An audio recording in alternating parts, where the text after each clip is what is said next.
Posibleng maipatupad ang 70 centavos hanggang 1 peso and 20 centavos na bawas presyo sa mga produktong petrolyo sa susunod na linggo.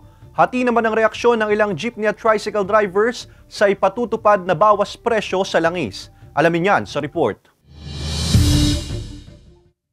Good news ang sasalubong sa mga motorista sa susunod na linggo. Asahan na raw ang ipatutupad na rollback sa mga produktong petrolyo. Ayon sa Department of Energy, base sa 4D trading, aabot sa 70 to 90 centavos ang bawas presyo sa kada litro ng gasolina. 1 peso hanggang 1 peso and 20 centavos naman ang kada litro ng diesel at 90 centavos hanggang piso naman sa kada litro ng kerosene. Hati naman ang reaksyon dito ng ilang tricycle at jeepney drivers sa Batangas City. Hindi naman yun ramdam, lalo katulad namin magta-tricycle, sa liit naman na aming kinikita. Pero kung mas bababa pa yung rollback, mas bababa pa, lalong mas malaking tulong. Pero pagka gayong kaliit naman, parang hindi rin man ramdam eh.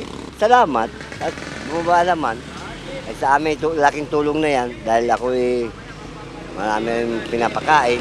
Maraming tulong ho yun sa katulad naming nabiyahe, pambili ng pagkain yun. Ayon sa DOE, isa sa posibleng dahilan ng rollback ang agam-agam sa global demand at posibleng mataas pa rin ang interest rate sa Amerika. Hindi pa rin daw tiyak ang magiging galaw sa presyo ng mga produktong petrolyo sa mga susunod pang linggo. Kaya payo nila sa mga motorista na magtipid sa pagkonsumo sa mga produktong petrolyo. Marjorie Padua, Balitang Southern Tagalog.